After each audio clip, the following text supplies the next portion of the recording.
The bell of the ice cream cart rang loudly in the quiet street. Ding, ding, ding. Children started running from every corner of the neighborhood. Some came with coins in their hands, others with big smiles on their faces. The colorful cart stopped under a big tree, and the smell of sweet vanilla and chocolate filled the warm afternoon air.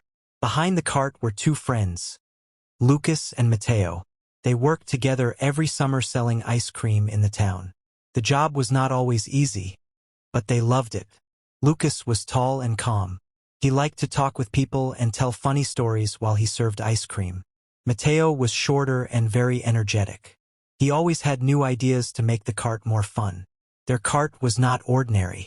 It was painted bright blue and yellow, with pictures of smiling ice creams dancing on the sides.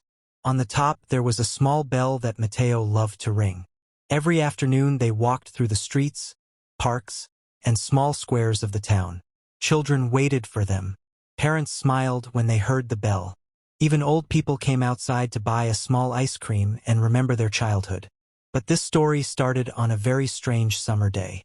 That morning, Lucas arrived at the garage where they kept the cart. Mateo was already there, looking inside the freezer with a very serious face. "Lucas, we have a problem," Mateo said. Lucas walked closer. "What happened?" he asked. Mateo pointed inside the freezer. The ice cream boxes were almost empty. There were only a few chocolate bars and 2 vanilla cups left.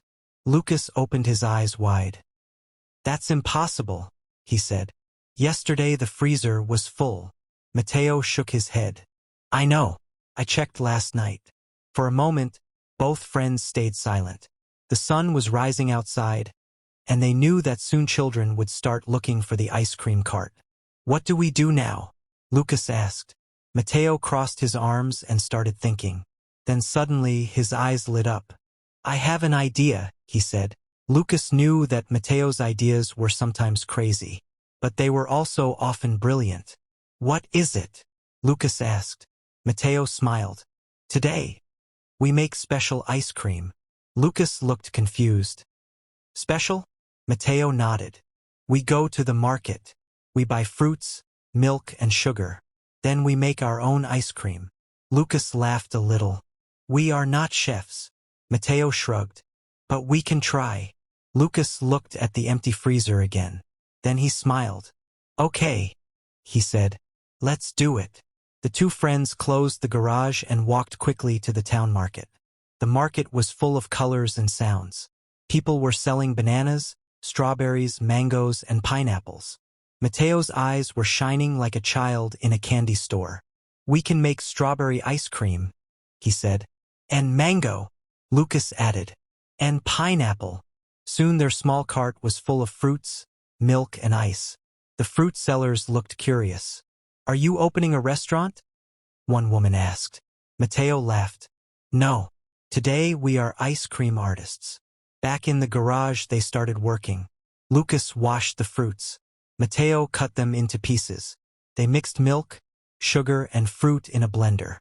The kitchen became noisy and messy. At one moment, strawberry juice fell on the floor. At another moment, Mateo accidentally dropped ice everywhere. Lucas laughed. "You look like a snowman." After 1 hour, they finally had 3 new flavors: strawberry, mango, and pineapple. They froze the mixture and waited. Mateo looked at the clock every 5 minutes. "This is the longest hour of my life," he said. Finally, it was ready. Lucas tasted the strawberry ice cream first. His eyes opened wide. "It's actually very good," he said. Mateo tried the mango. "This is amazing." They quickly filled the cart and left for the streets. Mateo rang the bell. Ding, ding, ding. Children started running again. "Ice cream!" someone shouted. Soon a small crowd formed around the cart. Lucas smiled. "Today we have something special," he said. The children looked curious.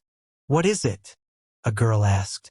Mateo lifted a spoon dramatically. "Homemade fruit ice cream." The first customer was a little boy named Daniel. He chose mango. He took a bite. Then his face became very serious. Lucas and Mateo looked nervous. Finally, Daniel smiled. "This is the best ice cream ever." The other children started shouting, "I want strawberry! Pineapple for me!" Soon the cart was surrounded by happy voices and laughter. People loved the new flavors. Some parents even bought 2 or 3 cups. An old man said it reminded him of ice cream from his childhood. Lucas and Mateo looked at each other. They were tired. They were messy. But they were also very happy. At the end of the day, the cart was empty again. But this time, it was a good problem. They sat on a bench in the park while the sun slowly went down. The sky became orange and pink. Mateo sighed. "That was crazy." Lucas laughed. "Yes. But it was also amazing." Mateo looked at the cart. "What if we do this every week?" Lucas smiled. "New flavors every week?" Mateo nodded. "Strawberry today.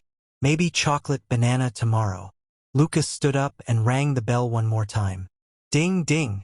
A few children in the park looked at them and waved. Lucas smiled. "You know something, Mateo?" "What?" "This little ice cream cart." He looked at the street full of people walking and talking. "Might become the most famous ice cream cart in the whole town." Mateo grinned. "Then we better start thinking about tomorrow's flavor." And under the warm summer sky, the two friends began planning their next sweet adventure. The school was completely silent. The classrooms were empty. The playground had no children. The hallways were long and quiet like a sleeping giant, but one person was already awake and working. Her name was Maria. Every morning, Maria arrived at the school before the sun came up. While the town was still sleeping, she opened the big metal gate and walked inside with her cleaning cart. The cart had everything she needed: a broom, a mop, soap, cloths, and a small radio. Maria turned on the radio softly. Music filled the quiet halls. "Another day," she said with a smile. Many people thought Maria only cleaned the school. But in reality, she did much more than that. She took care of the school. First, she opened all the classroom windows. Fresh morning air entered the rooms. Then she started sweeping the hallways. The broom moved slowly across the floor. Shh!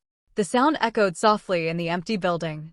Maria liked this peaceful moment before the students arrived. She looked at the colorful drawings on the classroom walls. There were pictures of animals, planets, trees, and families. Sometimes she stopped to admire them. "Very beautiful," she whispered. In one classroom, she saw something on the floor. It was a small red notebook. Maria picked it up carefully. On the cover it said, "Daniel, grade 4. She opened it. Inside there were drawings of rockets, stars, and planets. Maria smiled. "This boy likes space," she said. She placed the notebook safely on the teacher's desk so Daniel could find it later. After cleaning 3 classrooms, Maria went to the library. The library was her favorite place in the school. It smelled like paper and old stories. Sometimes Maria opened a book and read a small page while she cleaned. Today she found a book about animals. She looked at pictures of lions, whales, and birds. "Wow," she said quietly. Then she heard something strange. Tap, tap, tap.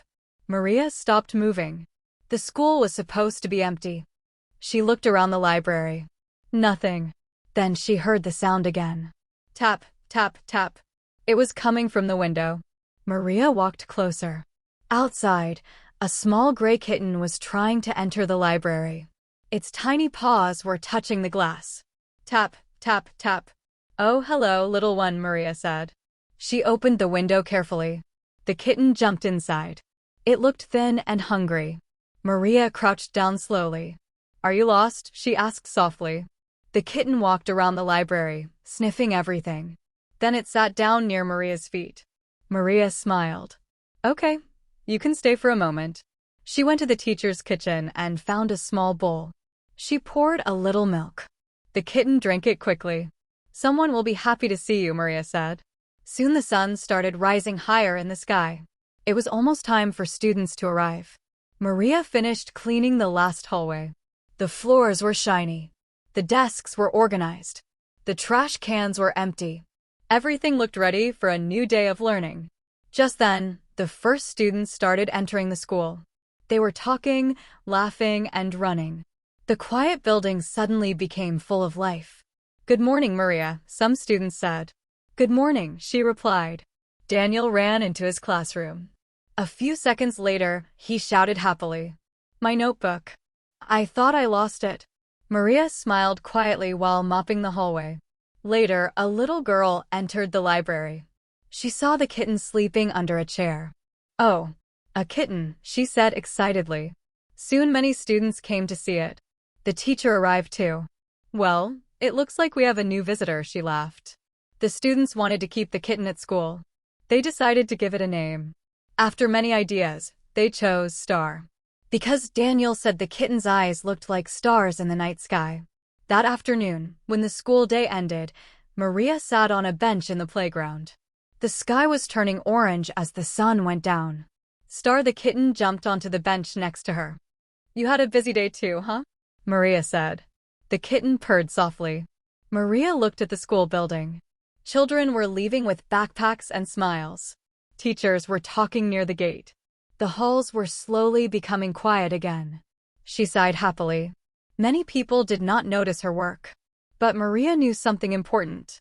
Because every clean classroom, every organized desk, and every safe hallway helped students learn and dream. And tomorrow morning, before the sun rose again, Maria would return with her cart, her radio, and her quiet smile to take care of the school once more. Remember to subscribe, like, and comment for more videos.